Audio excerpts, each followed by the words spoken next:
Hola a todos, mi nombre es Marlene Carvajalino, soy estudiante del primer semestre de enfermería a la Universidad Francisco de Paula Santander. En el día de hoy voy a explicar qué es la columna vertebral y los nervios raquídeos. Para comenzar, la columna vertebral representa el 40% de nuestro peso corporal. Es la encargada de darle soporte al cráneo, al tronco, de proteger a la médula espinal, de absorber esas tensiones que se producen cuando nosotros caminamos, corremos o levantamos algún objeto. Asimismo, permite la unión de las extremidades, la caja torácica y los músculos posturales. En un adulto, la columna vertebral mide 71 centímetros de longitud. Casi la cuarta parte de esta longitud va a estar representada por los discos invertebrales. Bueno, en este sentido, la columna vertebral está formada por una serie de huesos denominadas vértebras, las cuales se distribuyen de la siguiente manera. 7 vértebras cervicales que se encuentran en la región del cuello, 12 vértebras torácicas o dorsales que se encuentran posterior a la cavidad torácica, 5 vértebras lumbares que son las que le van a dar soporte a la región inferior de la espalda, 5 vértebras que se encuentran en el sacro y por último 5 vértebras en el coxis. En primer lugar, vamos a tener una vista posterior de las vértebras cervicales. En total son 7. Se caracterizan principalmente por tener 3 agujeros. Su apófisis espinosa tiene 2 bifurcaciones, pero entonces hay que tener en cuenta que las 2 primeras vértebras cervicales son totalmente diferentes a las demás. La primera recibe el nombre de atlas. Entonces el atlas no tiene cuerpo, no tiene apófisis espinosa, sino que va a presentar es un agujero transverso. La segunda vértebra recibe el nombre de axis, entonces el axis se caracteriza principalmente porque va a tener una apófisis odontoides, ¿sí?, saliente hacia arriba, entonces como podemos ver. Seguidamente vamos a tener una vista posterior de las vértebras torácicas o dorsales, ¿sí? En total son 12, entonces entre sus características tenemos que tienen facetas localizadas en las apófisis transversas del cuerpo para que se articulen las costillas a ellas. Entonces su apófisis espinosa, sí, es oblicua, puntuda y al final trata de formar como un ángulo. Por otro lado, tenemos una vista posterior de las vértebras lumbares, en total van a ser 5. Entonces, entre sus principales características tenemos que ellos son cuerpos voluminosos y que van a presentar una apófisis espinosa casi cuadrada, permitiendo que esos músculos fuertes se adhieran a ellas. Ahora tenemos una vista anterior del sacro, entonces se caracteriza principalmente por ser suave, por presentar estas 4 líneas que son las que me permiten identificar dónde se van a fusionar esas vértebras sacras. También presenta esos 4 agujeros que van a recibir el nombre de agujeros sacros anteriores y son los que van a permitir el paso de esos nervios hacia otros órganos.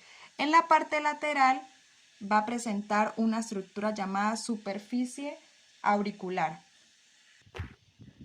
En la parte posterior, entonces el sacro va a tener 4 agujeros sacros que van a recibir el nombre de agujeros sacros posteriores. Son los que van a permitir el paso de esos nervios espinales hacia, por ejemplo, lo que son los miembros inferiores, los glúteos, ¿sí? Y va a formar también lo que es la cintura pélvica.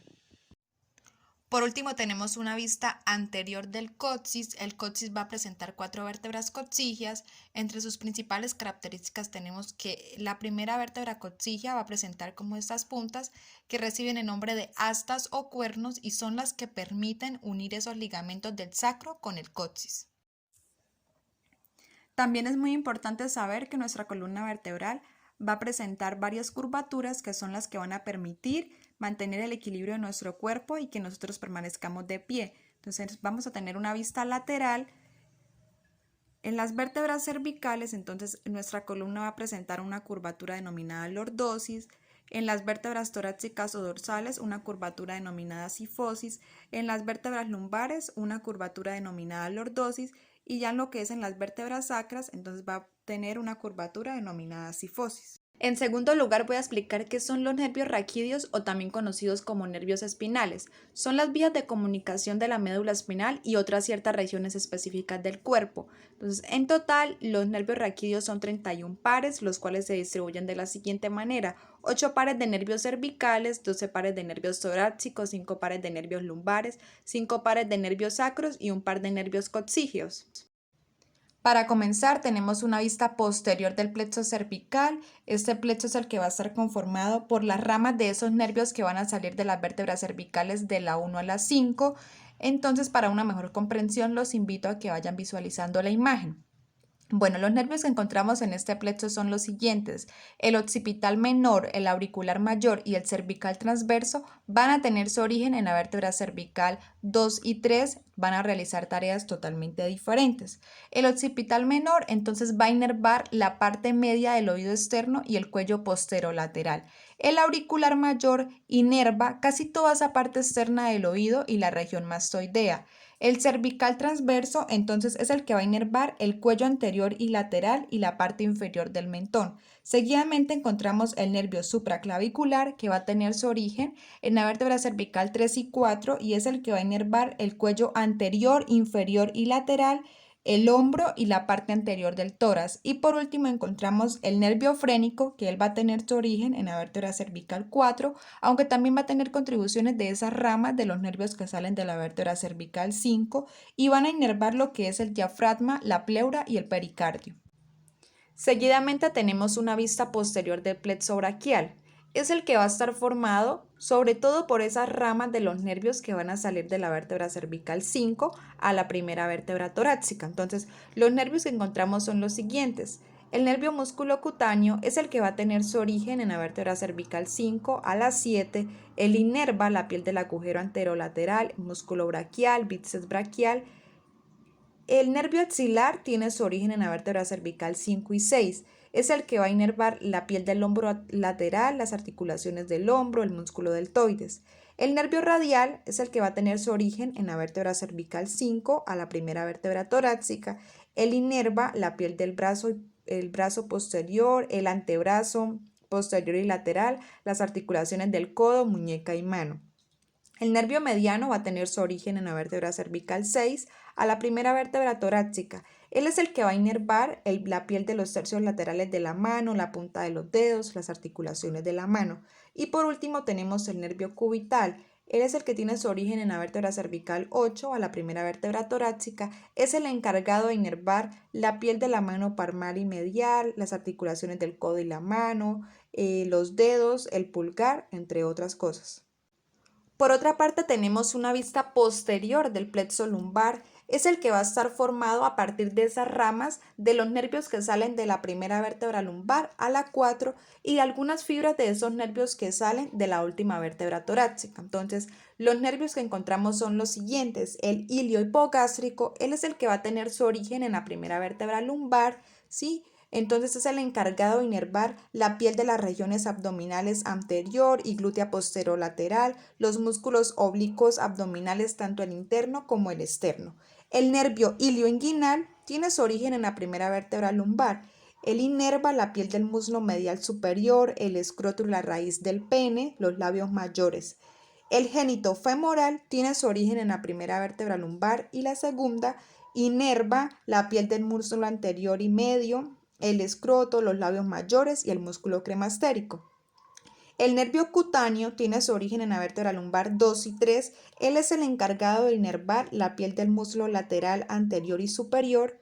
El nervio crural tiene su origen en la vértebra lumbar 2 a 4. Él es el encargado de inervar la piel del muslo, la rodilla anterior, la piel de la pierna, las articulaciones de la cadera, rodillas, entre otras cosas.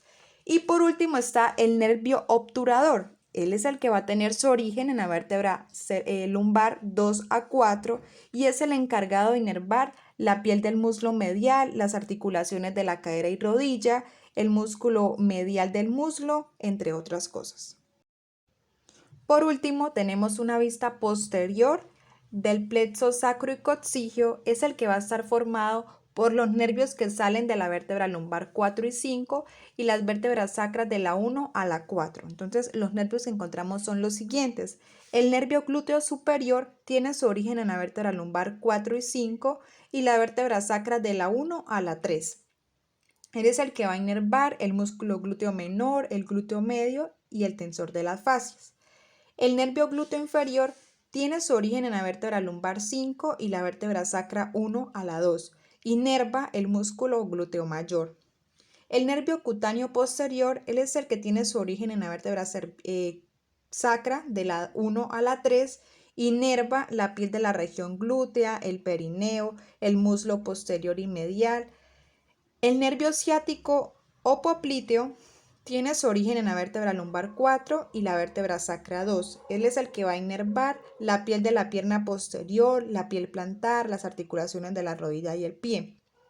El nervio peroneo externo tibial anterior y músculo cutáneo de la pierna tiene su origen en la vértebra lumbar 4 y la vértebra sacra 2. Él es el que va a inervar el pie del tercio anterior distal de la pierna, el dorso del pie, los dedos, las articulaciones de la rodilla. Y por último, encontramos el nervio pudendo, tiene su origen en la vértebra sacra 2 a la 4, inerva la piel del pene, el escroto del hombre, el clítoris, los labios mayores y los muslos del perineo. Muchas gracias por ver este video, dale like y suscríbete si te ha gustado.